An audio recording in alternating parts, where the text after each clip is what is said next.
Quiero invitarte a que abras tu Biblia a la carta de Colosenses, la carta que Pablo escribe a esta iglesia en Colosas.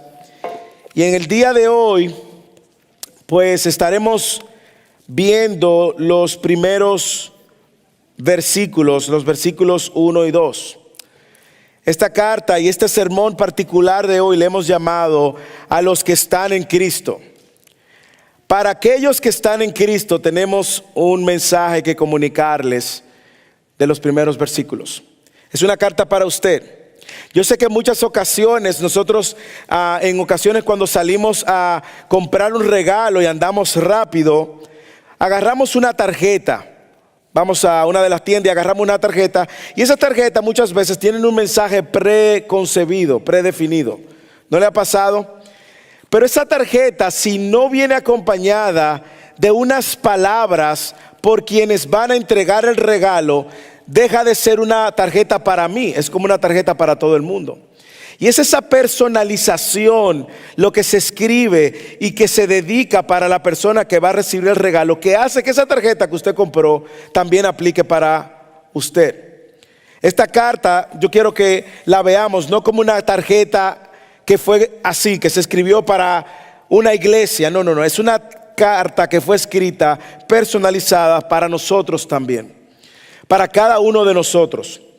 Es esta carta que Pablo escribe a esta iglesia de Colosas. Y como hemos dicho, esta serie va a durar 16 semanas, así que vamos a ir despacio sobre la serie y vamos a seguir creciendo en la verdad que nos revela esta carta.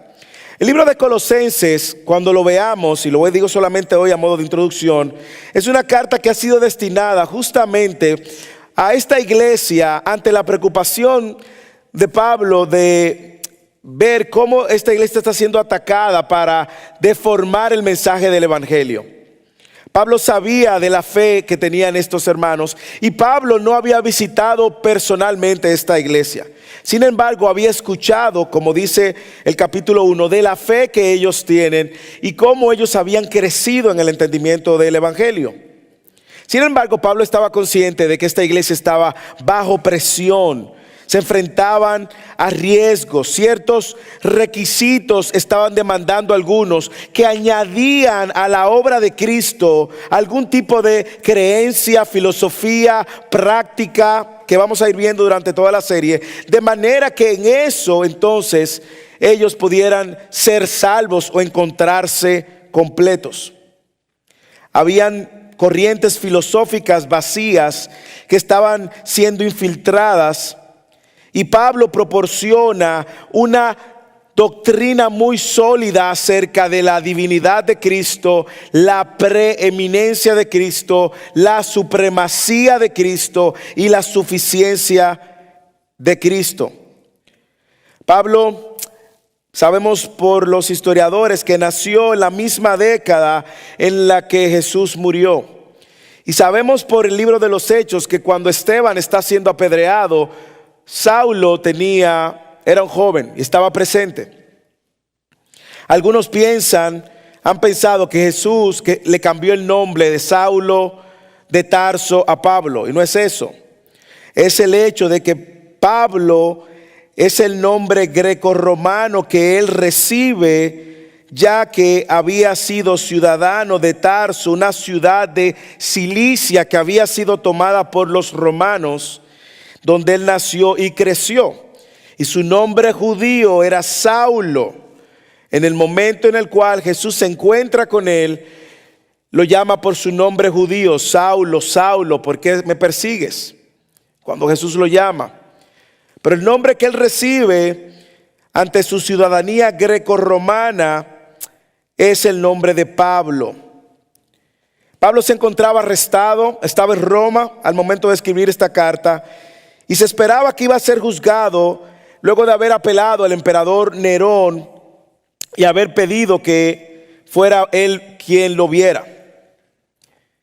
Pablo, como sabemos, no perdía su tiempo cada vez que estaba encarcelado, así que le escribe a esta iglesia de Colosas, una ciudad que se encuentra al suroeste de la actual Turquía.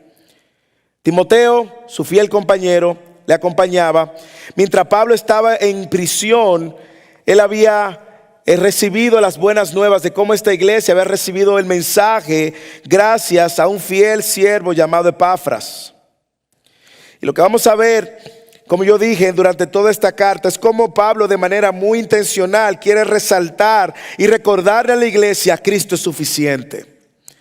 Cristo es suficiente, Cristo es todo. Cristo está por encima de todo.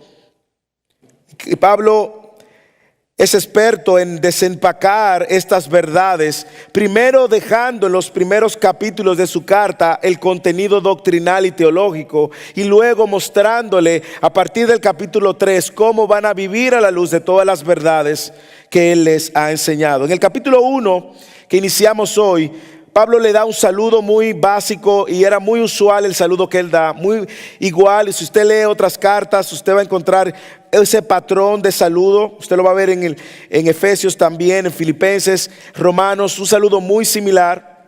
Luego Pablo en los versículos del 3 al 8 da acción de gracias, y en los versículos del 9 al 14 del capítulo 1 vamos a ver en próximas semanas cómo él ora por los que van a ser receptores de esta carta.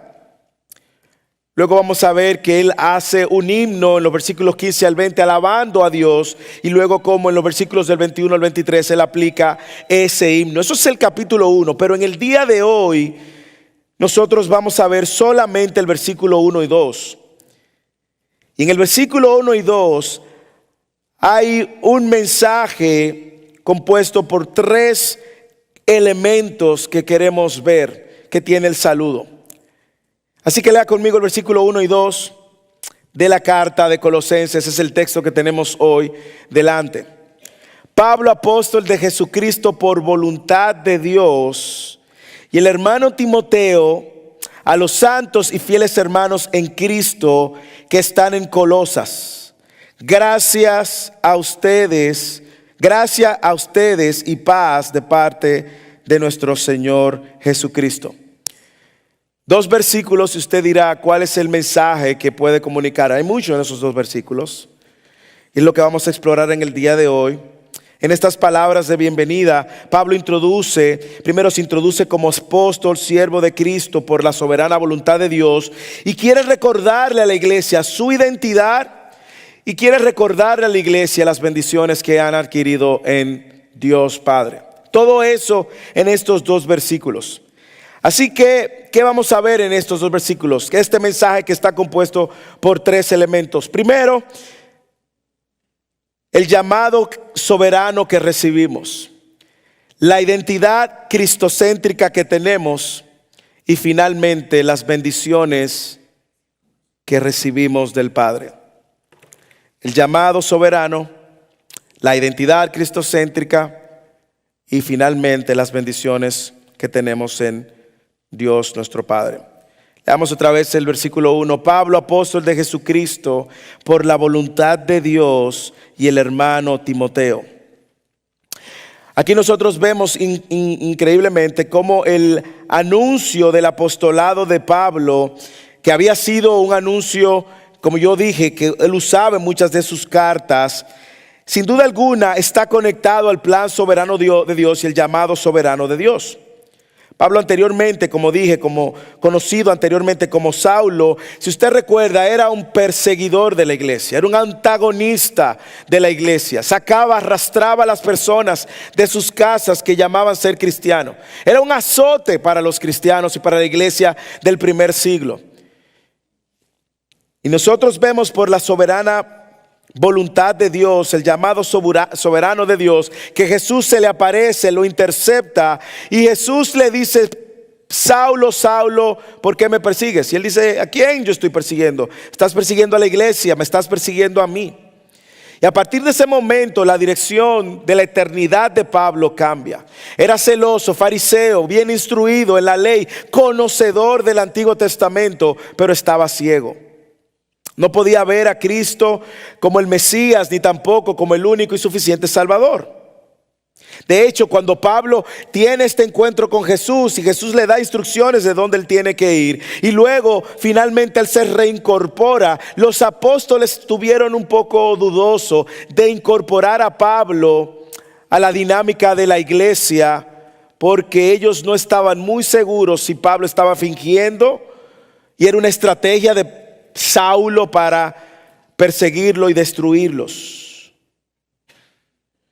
Nosotros vemos entonces que Cristo tiene misericordia de él. Cristo lo intercepta, se le aparece personalmente y luego entonces lo envía a alcanzar a los gentiles. Cuando hablamos de alcanzar a los gentiles, no se me confunda, estamos hablando de todo aquel que no es judío. Si usted no es judío, usted es gentil. Y Pablo, el ministerio de Pablo fue alcanzar primordialmente a los gentiles. Él no dejaba de predicar el evangelio a los judíos, él no dejaba de predicar el evangelio en las sinagogas, pero su ministerio principal fue alcanzar a los gentiles. Ahora mismo nosotros podemos decir, bueno, yo soy gentil, pero yo crecí en una comunidad cristiana o católica y yo tengo cierto entendimiento. En el contexto de Pablo y cuando Pablo asume el ministerio con Timoteo y con sus demás discípulos, hablar de gentiles era hablar de paganos. Personas que sacrificaban niños, que sacrificaban para adorar sus dioses. Personas que se embriagaban intencionalmente en medio de rituales en la adoración de sus dioses paganos. Y desde esa perspectiva no fue un llamado muy fácil que digamos. Pablo predicó el evangelio y plantó las iglesias en Asia Menor, en Macedonia, en Grecia. Pero no tenemos registro de que él haya visitado la iglesia de Colosas. Como era habitual, él se adjunta una frase descriptiva, apóstol de Cristo. Para que no nos confundamos también, el término apóstol generalmente significa enviado. Sin embargo, el hecho de que Pablo está usando el concepto apóstol, el término apóstol, es asociándose al llamado apostólico que tenían los 12. En un sentido general, todos los cristianos hemos sido enviados. Mateo capítulo 28. Pero en un sentido específico, Pablo, al declararse apóstol de Cristo, él está reconociendo y dando a conocer su autoridad apostólica, que también era manifestada por medio del uso y el ejercicio de los dones. Para ser apóstol había que había que cumplir con ciertas características. Y una de ellas era haber visto a Cristo personalmente. Nosotros sabemos que vivimos en un contexto donde hay muchos que se llaman apóstoles. No hay apóstoles de este tipo hoy presentes. Aquellos que se llaman apóstoles, y yo sé que muchos de nosotros venimos en contextos donde hemos interactuado con apóstoles, donde hemos estado de hecho, le digo un secreto, yo hasta llegué a enseñar en conferencias de apóstoles. No se lo diga a nadie, por favor.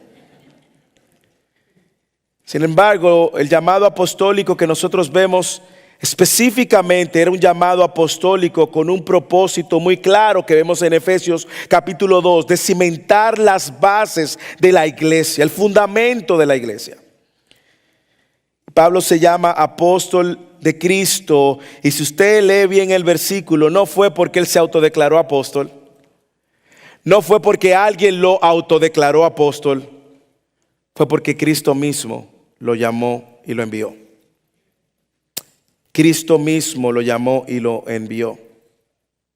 Así que el propósito de su afirmación era dar a conocer a esta iglesia, a quien probablemente él no había conocido personalmente, el hecho de que él era un apóstol como lo era Pedro, Juan, Mateo, los demás. Lo cual esto significaba mucho en ese contexto, porque le estaba dando y él estaba atribuyéndose una autoridad apostólica que iba a ir acompañada indiscutiblemente de una serie de manifestaciones milagrosas que cumplieron y afirmaban su llamado. Pero también él se está presentando como un representante, como un portavoz. Por lo tanto, Pablo está diciendo, yo tengo una autoridad por voluntad de Dios, por el llamado de Cristo, y lo que voy a escribir de aquí en adelante es autoritativo para ustedes. Tómenlo como palabra de Dios. De hecho, esta carta no es solamente para ser leída en Colosas, sino que al final él dice, por favor, esta carta, versículo 16 del capítulo 4, cuando esta carta se haya leído entre ustedes, háganla leer también en la iglesia de los laodicenses. Era una carta que iba a circular y que iba a tener una autoridad para instruir a la iglesia de manera prescriptiva y descriptiva. Le iba a decir claro a la iglesia cómo tenía que actuar. También algo que yo veo interesante es que este llamado soberano de Pablo trajo consigo frutos. Frutos. Pablo tenía continuamente discípulos y uno de sus discípulos más reconocidos era Timoteo. Y podemos aprender mucho de esta relación de Pablo y Timoteo. Pudiéramos hacer un estudio solamente de esta relación de Pablo y Timoteo, pero sí sabemos que Pablo pasó tiempo con Timoteo. Pablo es quien llama a Timoteo. En Hechos vemos eso, y vemos en Hechos, por Hechos también sabemos que Timoteo tenía un padre que era gentil, una madre y abuela que eran judías, según segunda de Timoteo. Pablo le escribe 2 cartas a Timoteo, dándoles instrucciones muy particular de cómo se iba a conducir la iglesia en la casa de Dios. Pablo recoge a Timoteo en su segundo viaje, Hechos capítulo 16, y dice Lucas, quien escribe el libro de los Hechos, que Timoteo era bien visto. Los hermanos hablaban bien de Timoteo. Así que Timoteo está aquí con Pablo, como lo estaba a menudo. Si usted lee 2 de Corintios, lo va a encontrar ahí. Filipenses capítulo 1 menciona a Timoteo, 2 de Tesalonicenses. Pero hay mucho que podemos aprender de Pablo y de esta relación Pablo-Timoteo. Y una de esas cosas es que Timoteo fue un siervo fiel. Acompañó a Pablo en dificultades, aún siendo joven. A Timoteo fue quien Pablo mandó a Éfeso, una ciudad muy pagana, que tenía un culto muy fuerte a la diosa Diana. Se hacían sacrificios rituales. Y Pablo manda a Timoteo a la iglesia de Éfeso a ponerle en orden. Pablo le escribe, como mencioné, varias cartas. Eran compañeros de viaje, compartían un estrecho vínculo. Y Filipenses capítulo 2 dice que Pablo dice de Timoteo que tenían probados méritos.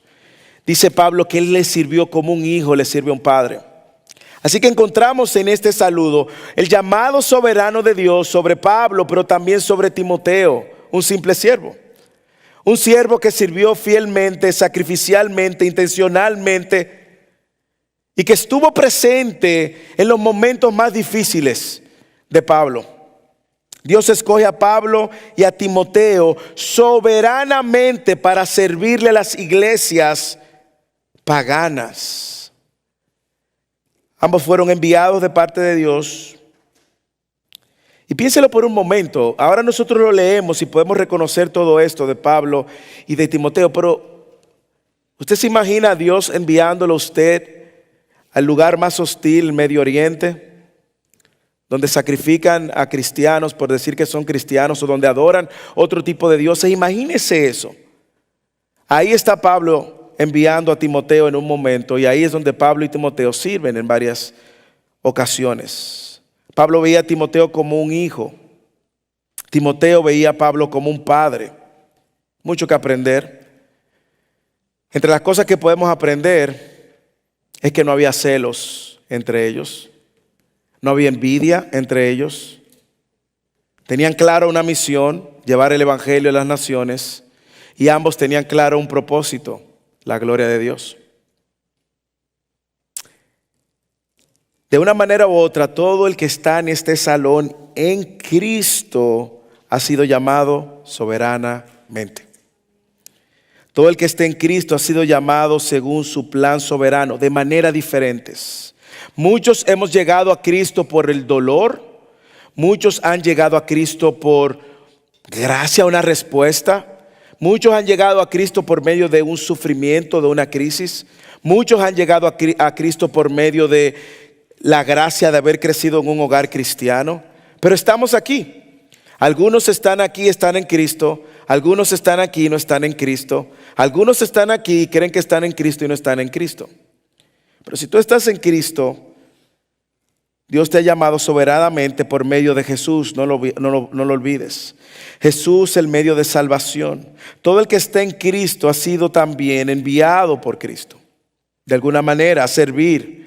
Todo el que está en Cristo ha sido enviado a servirle a sus hermanos en la iglesia local y a servirle al perdido con las buenas nuevas. Yo no sé si usted puede notar algo interesante en ese llamado soberano y en esta relación Pablo-Timoteo. Pablo pudo escribir la carta y dejar fuera a Timoteo. Pablo pudo escribir la carta y tomarse todo el crédito. Sin embargo, Pablo también está recordándonos que el llamado que hemos recibido en Cristo no es un llamado solitario. No hay llaneros solitarios. Cuidémonos de los llaneros solitarios, de aquellos que persiguen sus propios intereses. Aquellos que persiguen sus propios intereses sobre los intereses de los demás. Cuidémonos, no es la fórmula, nunca ha sido así. De hecho, cuando Cristo envía a sus discípulos, lo envió de dos en dos.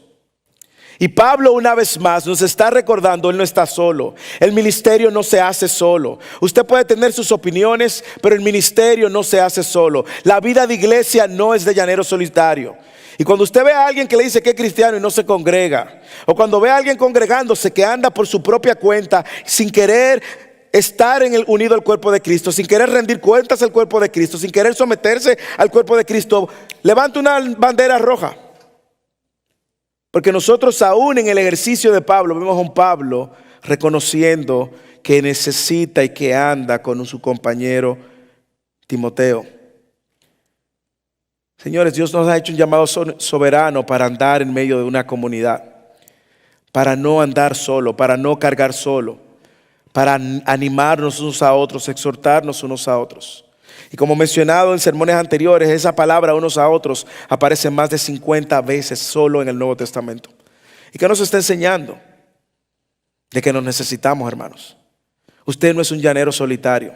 Usted no es independiente del cuerpo de Cristo. Si estás en Cristo, estás unido a Cristo. Por lo tanto, si estamos unidos a Cristo, sirvámonos como un solo cuerpo para la gloria de Cristo. Tenemos una misión en conjunto, es proclamar el evangelio. Tenemos un propósito en conjunto, la gloria de Dios. Es una sola causa, su gloria. Así que recibimos un llamado soberano si estás en Cristo. Segundo, tenemos una identidad cristocéntrica. Tenemos una identidad cristocéntrica. ¿Qué significa eso? Nuestra identidad está centrada en Cristo. No está centrada en lo que yo tengo, en lo que yo soy, en el banco, en la casa, en el carro. No. Nuestra identidad está centrada en Cristo. Lea el versículo 2, la parte A. Mire cómo Pablo lo llama. A los santos y fieles hermanos en Cristo que están en Colosas. A los santos y fieles hermanos. Mire cómo Pablo llama y se refiere a estos hermanos. Refleja mucho de lo que de cómo Pablo veía la iglesia. Habla mucho de lo que la iglesia misma entendía como familias, fieles siervos de Cristo. Una familia, mire cómo él lo llama a pesar de sus imperfecciones. Él lo llamaba santo. No es la única iglesia que él llama santo. ¿Usted sabe cuál es la iglesia que más dolor de cabeza se puede decir le dio a Pablo? La iglesia de Corintios. Había pecado de todos los niveles, que usted ni se imagina. Y usted sabe cómo él empieza llamándolos santos. Le llama santos y fieles hermanos. Y aquí la palabra santos tiene varias connotaciones. La primera es la literal, significa apartados. Apartados del mundo. Santos, apartados del mundo. Fieles, separados para Dios. No para servirle al mundo, no para postrarse al mundo, sino que Pablo está dejando muy claro, la identidad tuya está marcada por aquel que te apartó. Usted recuerda 2 de Pedro capítulo 2, nosotros somos linaje escogido, nación santa, apartada. Linaje escogido, nación santa, real sacerdocio. ¿Para qué? ¿Para que parezcamos al mundo? ¿Para que seamos igual que el mundo? No, para anunciar las virtudes de aquel que os llamó de las tinieblas a su luz admirable.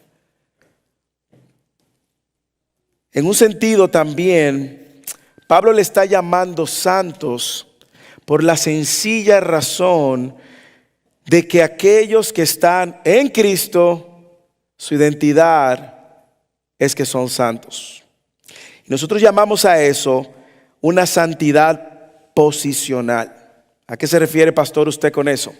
Bueno, que todo el que esté en Cristo, por los méritos de Cristo, cuando esté delante del Padre, Dios lo va a ver a usted como santo. Increíble, ¿no? Por su justicia, por su justificación. Usted no está entendiendo quizás la magnitud de esto, pero yo estoy muy seguro que si usted ahora mismo se mira a sí mismo, usted va a decir, santo yo. Pastor, pero usted no sabe. Usted no conoce de mí cuando yo estoy a solas, cuando nadie me ve. Hermano, si usted está en Cristo, hay una santidad lograda en Cristo. El Señor nos declara santos. Eso es una muy buena noticia. Nos declara justo, righteous en inglés. Santos, justos. Hermanos, pero no justos ni santos porque usted hace cosas. Usted no es santo ni justo por la ropa que usted se pone o la que no se pone. Usted no es santo ni justo por las obras que usted hace o las que deja de hacer. Usted es santo y declarado santo a los ojos de Dios por la obra de Cristo lograda a nuestro favor. En la cruz se dio un glorioso intercambio. Toda la justicia y la perfección de Cristo fue imputada a sus hijos pecadores, y todo el pecado de sus hijos Cristo lo carga en la cruz. De manera que ahora el Padre nos ve justo y sin manchas. Wow. ¿Eso no es glorioso? Dígame si no esa es una buena noticia. Pero también hay una santidad que es la santidad progresiva. Santidad progresiva. Es la santidad que Dios está comprometido a ir formando en nosotros en la medida que vamos creciendo y pareciéndonos a la imagen de Cristo. Y yo quiero decirle algo, esta iglesia es una iglesia de santos, pero no una iglesia con santos. La iglesia no es una iglesia, no un museo de santos, aunque somos santos. Es una iglesia de aquellos que han sido llamados santos en Cristo y están en un proceso continuo de santificación. De ahí que no piense que el hermano que está al lado suyo un día no le va a fallar, un día le va a murmurar, probablemente un día le va a criticar, un día te va a ofender, un día te va a ignorar, un día te va a defraudar. Un día va a pecar en tu contra, un día va a pecar en contra de su familia. Y en ese sentido debemos de saber que Dios está comprometido con santificarnos. Filipenses capítulo 1 versículo 6. Pablo, el mismo Pablo le decía a la iglesia, yo estoy convencido de esto, que aquel que empezó la buena obra, la perfeccionará. Así que mire a su alrededor, el que está al lado suyo, yo sé, no tiene cara de santo. Pero si está en Cristo, Dios lo ve santo. Y si está en Cristo, Dios lo está santificando. ¿Ok? Ese que está al lado suyo, a la derecha, a la izquierda, atrás, delante, si está en Cristo, y hago la aclaración, Dios lo está santificando.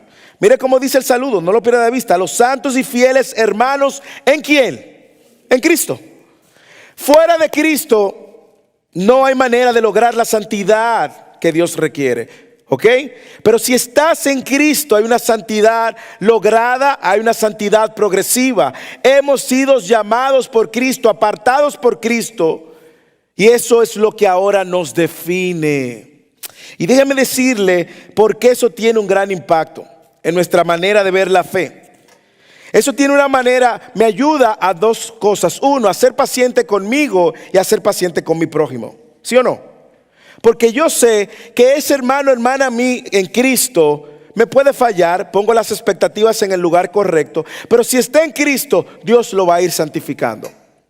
Si está en Cristo, Él va a repensar su pecado, se va a arrepentir y se va a apartar. Y va a venir a pedir perdón, y yo, si estoy en Cristo, voy a estar dispuesto a perdonarlo. Lo cual me ayuda a poner las expectativas. Pero mire cómo Pablo los llama santos. Yo sé que hay hermanos y hermanas a veces uno cuestiona, pero ¿será creyente el hermano? Porque yo no veo ninguna evidencia de gracia ni de santificación. Ahora, si ese hermano está en Cristo, tenga la seguridad de que Dios está obrando. Seguro. Y Dios lo declara así como Pablo declaraba a la iglesia de Colosas. Santos.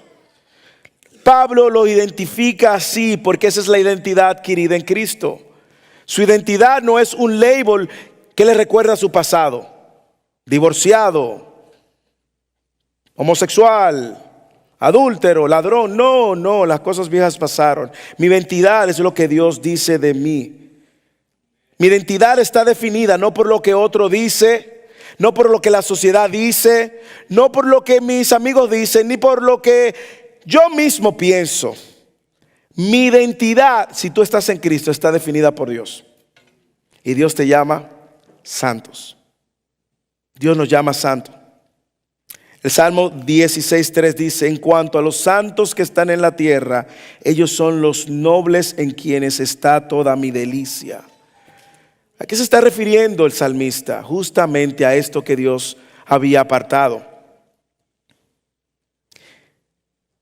Esa es nuestra identidad en Cristo. Es ahí donde el verdadero pueblo de Dios encuentra su identidad. Esa es la manera como Dios nos ve. Dios mira a Kiefer Irving, y si usted está en Cristo, claro, usted ha pecado, sabe dónde debe de ir a confesar su pecado y apartarse. Pero si usted está en Cristo, el día que usted se presente delante de Dios, usted no va a poder llenar el estándar de Dios por sus obras. No hay manera. Usted va a llenar el estándar de Dios porque Cristo lo llenó. Mire cómo lo dice John Stott. Si tuviéramos que resumir en una oración breve y sencilla en qué consiste la vida, el por qué Cristo vino a este mundo a vivir, morir y resucitar, y lo que Dios busca en este largo proceso histórico, desde el Antiguo Testamento hasta desde antes de Cristo y después de Cristo, sería difícil hallar una explicación más precisa que esta. Dios está haciendo a los seres humanos más humanos por medio de hacerles más como Cristo. Dios está en el negocio de hacernos lucir a la imagen de Cristo progresivamente. Y solo aquellos que están en Cristo son declarados santos. Si usted no está en Cristo, lo siento, usted tiene otra identidad. Yo le puedo decir, pero probablemente se ofenda. Si usted no está en Cristo, la Biblia dice que tú eres su enemigo. Si tú no estás en Cristo, la Biblia dice que tú eres hijo de ira. Efesios capítulo 2, versículo 1 y 2. Juan 3:36. Si tú no estás en Cristo, la Biblia dice que tú eres hijo del diablo. Y aunque suene difícil, esa es tu identidad. Pero. La buena noticia es esta, es que Cristo mismo dio su vida para reconciliarnos y cambiar nuestro estatus de enemigos a sus hijos. ¿Qué demanda? Lo que hemos hecho. Por gracia y por el llamado soberano de Dios, responder a su llamado, corriendo a Él como el único Salvador. Solo aquellos que están en Cristo son declarados santos, hoy y eternamente. Imagínese por un momento, usted murió de un infarto, porque hizo un pique, una rabieta, no sé cómo le dicen en su país, con su hijo. Usted va a estar delante de Dios. Probablemente usted dirá, bueno, esa rabieta me mandó al infierno de cabeza. Hermanos, usted puede entrar confiadamente de que usted va a ser declarado santo por la obra de Cristo. También le llama fieles hermanos en Cristo. No solamente define la identidad, sino también define su propósito. Fieles hermanos en Cristo. Pablo reconoce que esta iglesia, a quien él no había visitado, son sus hermanos en Cristo. Son sus hermanos fieles en Cristo. A mí me encanta el hecho como Pablo ve a esta iglesia, lo llama santos y fieles. Y me encanta el ver cómo Pablo nos enseña a ver a nuestros hermanos con los mejores ojos. ¿Sí o no? ¿Usted sabe cuál es nuestro mayor problema? Que cuando nosotros vemos un hermano que pecó, falló, nosotros le dejamos ese label, esa etiqueta toda la vida. No así Pablo. Pablo ve a los hermanos con los mejores ojos. Le digo algo, es un área donde yo le pido al Señor que me ayude a crecer, donde el Señor en su gracia creo que nos está ayudando y me está ayudando a crecer. Pero antes, y aprendí eso de un pastor en Carolina del Norte, antes mi primera reacción era pensar lo peor, se lo confieso. Yo creo que estamos en el cuerpo de Cristo, yo creo que usted no va a salir a publicar mis intimidades, ¿verdad que no? Pero era pensar lo peor, y yo pensaba lo peor y de ahí entonces pensaba a creer. Pero no es lo que la Biblia enseña, hermanos. La Biblia nos enseña a pensar lo mejor. Hermanos, santos y fieles en Cristo. Hermano, la familia de Cristo es una familia de santos, aunque usted no lo vea así. Es una familia de santos a quien Cristo apartó y dio su vida y derramó su vida por ellos. Hermanos, la iglesia y la familia de Cristo, Dios la llama santa. Es una familia imperfecta, no se equivoque, con pastores imperfectos, con líderes imperfectos, con hermanos imperfectos, pero que Dios está perfeccionando. Y ahí descansa nuestra esperanza. Ahí descansa nuestra esperanza. Ahí descansa nuestra esperanza. Y por eso mi mirada debe estar puesta en quién es quien define mi identidad. Es una familia imperfecta a quien Dios se ha comprometido a perfeccionar. Algo también que me encanta al saber y escuchar este saludo, hermanos, y me conmueve el alma, es el hecho de saber que Dios me ve santo todos los días de mi vida. Todos los días de mi vida. Yo puedo sentirlo, puedo no sentirlo. Mi santidad lograda por la obra de Cristo hace que mi identidad para Dios no cambie. Delante de Dios no cambie. Todos los días de mi vida, el día que usted no leyó la Biblia, el día que usted no oró, Dios te ve santo. Porque no está por las veces que tú ores o leas la Biblia, aunque estamos llamados a orar y leer la Biblia porque lo necesitamos. Pero eso no define mi santidad. Mi santidad no está lograda porque hoy hice una buena obra o no. Dios me ve santo todos los días. Hermanos, eso me da paz. Todos los días. Eso es impresionante, hermanos. Pero también del otro lado, hermanos, del otro lado de la cara de la moneda, nosotros estamos llamados, porque ese es nuestro sello, es nuestra identidad. Estamos llamados ¿a qué? A perseguir esa santidad, a buscar esa santidad, a caminar en esa santidad, a renunciar al pecado, a no ceder a las tentaciones y a vivir coherente con la identidad con la cual yo he sido llamado. Yo también estoy llamado a vivir y perseguir esa santidad, porque nuestra identidad va a definir entonces lo que nosotros somos y hacemos.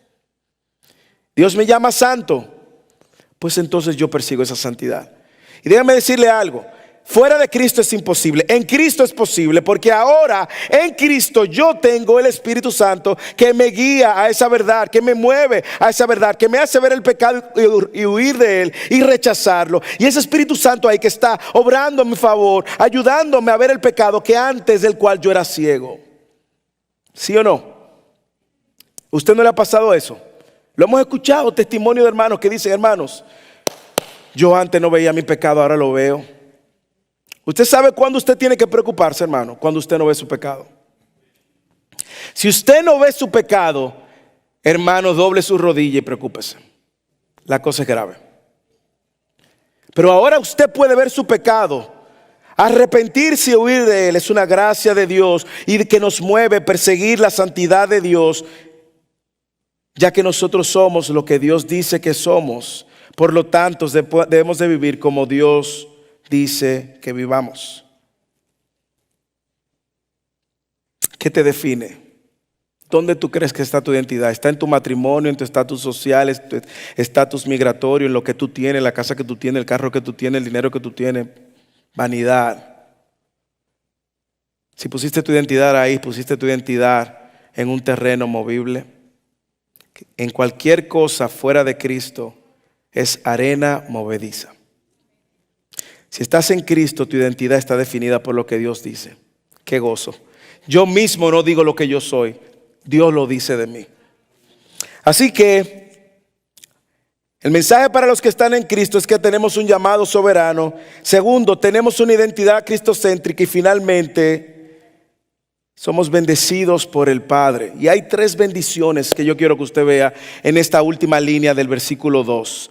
Gracia a ustedes y paz de parte de nuestro Padre. No sé si usted puede ver que a la luz de lo que Pablo va a decir, lo que él viene diciendo, debe entenderse su saludo. Gracia y paz a vosotros de Dios nuestro Padre. Es una combinación, algunos entienden, del saludo hebreo, shalom, paz, que siempre se usaba, y la gracia ahora que identifica a todos los que estamos en el nuevo pacto. Pero déjeme presentarle 3 bendiciones que esa pequeña línea tiene. 3 bendiciones.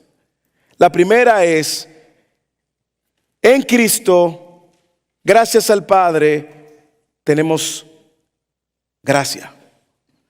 Hemos recibido gracia. A través de Cristo hemos recibido gracia. Y la palabra gracia se puede traducir a sí mismo, literalmente se puede traducir como favor, bendición, bondad. La gracia es que Dios nos escoge para bendecirnos en lugar de maldecirnos, para salvarnos en lugar de condenarnos, a pesar del pecado que hemos cometido y que nos hace merecedor de su condena. La única manera de la cual cualquiera de nosotros puede entrar en una relación con Dios es por su gracia. Eso no es lo que dice Efesios capítulo 2 versículo 8. Por gracia sois salvos. Y eso no es de vosotros, pues es un don de Dios, un regalo de Dios. No por obras, para que ninguno de ustedes se gloríen.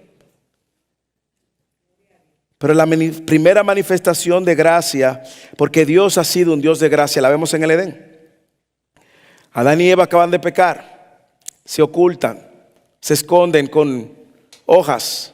El Señor lo confronta y Dios mata al primer animal, el primer sacrificio para cubrir la desnudez de ellos y con ello el pecado de Adán y Eva.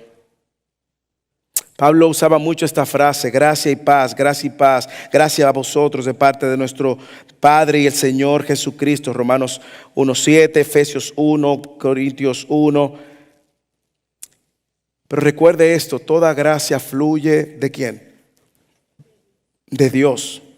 Cuando decimos que hemos sido salvos por gracia, debemos de recordar que Dios tomó la iniciativa ante nuestra condición deplorable.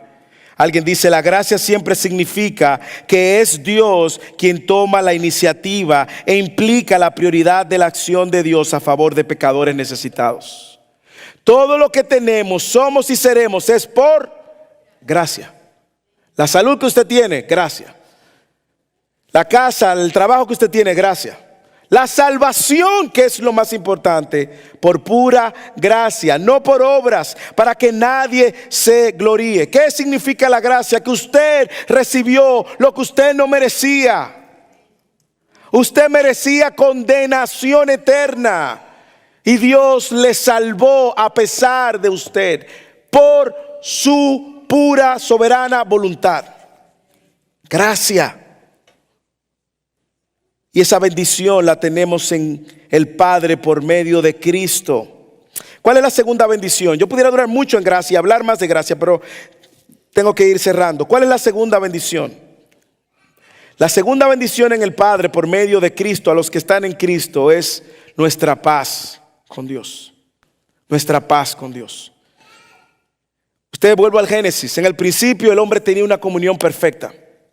Una comunión perfecta con Dios, y por causa del pecado, ¿qué pasó? Esa comunión se vio afectada. Se rompe esa comunión, y antes el hombre que tenía esa comunión perfecta, luego de que peca, a partir de ese momento se rompe esa comunión.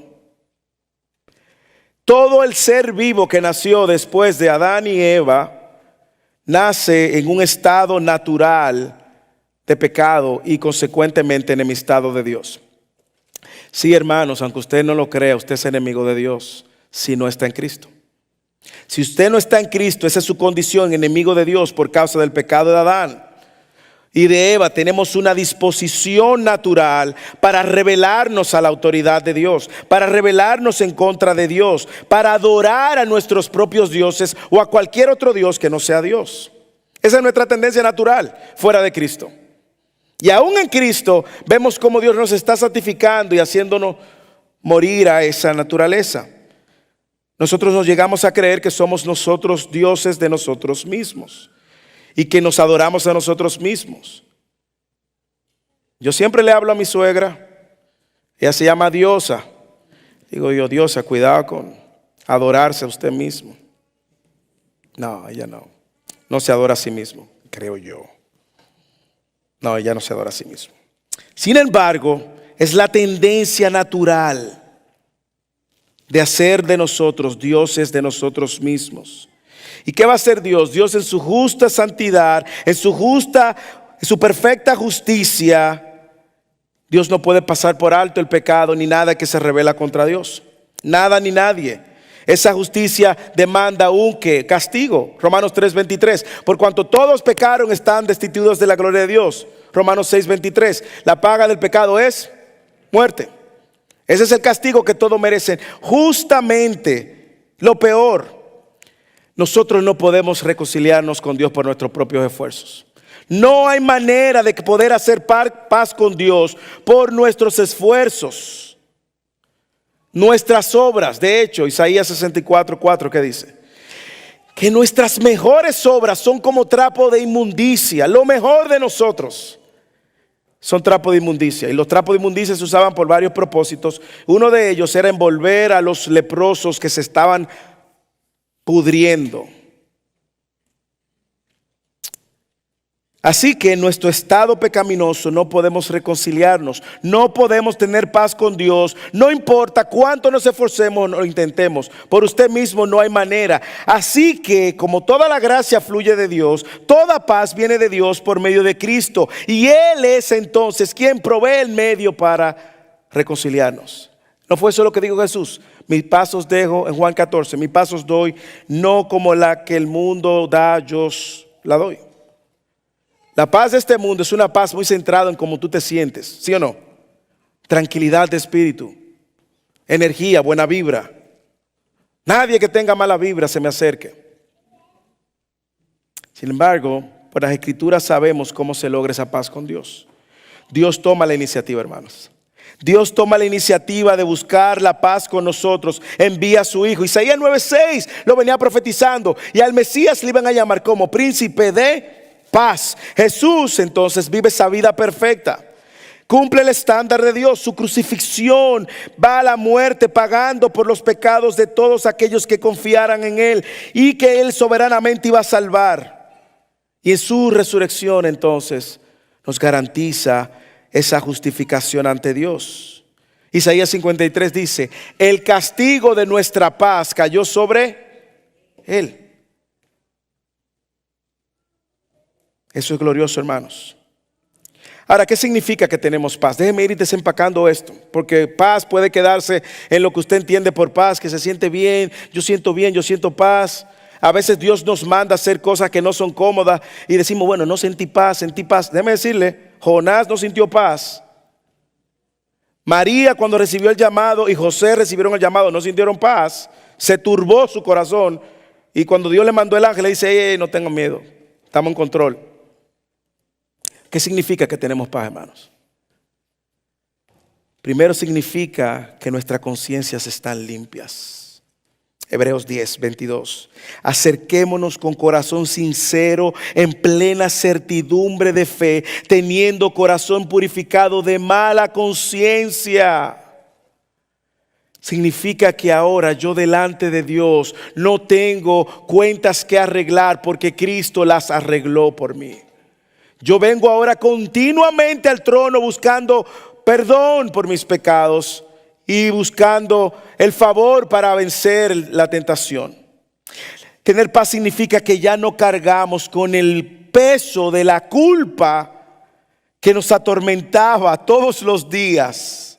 El peso del pecado, la culpa que el pecado hace sentir. La joven que abortó, el esposo que fue infiel, el hermano que robó, el hermano que estuvo preso. Ya no cargamos con la culpa del pecado porque Cristo cargó en la cruz. Hermano, usted carga con algún sentido de culpa por algún pecado que usted ha cometido en el pasado y usted dice, es que no, ni yo mismo me perdono. Wow, usted es mayor que Dios. Usted mismo tampoco puede perdonarse. Dios es quien perdona. Usted viene donde Dios y pida perdón. Y Dios mueve el pecado y mueve la culpa del pecado. Cuando hablamos de paz, nos estamos refiriendo a que ya no cargamos con la vergüenza que arrastra el pecado. Ya yo no tengo vergüenza. Jesús se llevó la vergüenza. Él recibió la vergüenza en la cruz para que nosotros no seamos avergonzados. Hebreos capítulo 12 dice: puestos los ojos en Jesús, el autor y consumador de la fe, quien por el gozo puesto delante de él soportó la cruz, menospreciando la vergüenza. Hermanos, cuando hablamos de tener paz para con Dios, significa ya no hay vergüenza. Yo no tengo vergüenza porque Cristo cargó con ella y ya yo no voy a ser avergonzado. Yo no tengo culpa, ya yo no cargo con la culpa del pecado. Ya yo no cargo con la culpa de la conciencia. No vengo con una conciencia sabiendo que en Cristo fue logrado todo. Significa más aún, y yo diría que quizás lo más importante, que ya no somos sus enemigos, hermanos. Eso significa estar en paz con Dios. Gracia y paz significa usted recibió algo que usted no merecía y usted ahora está reconciliado eternamente con Dios. Antes usted era enemigo, ahora es hijo. Mire como dice la escritura: el Espíritu mismo da testimonio a nuestro espíritu de que somos sus hijos.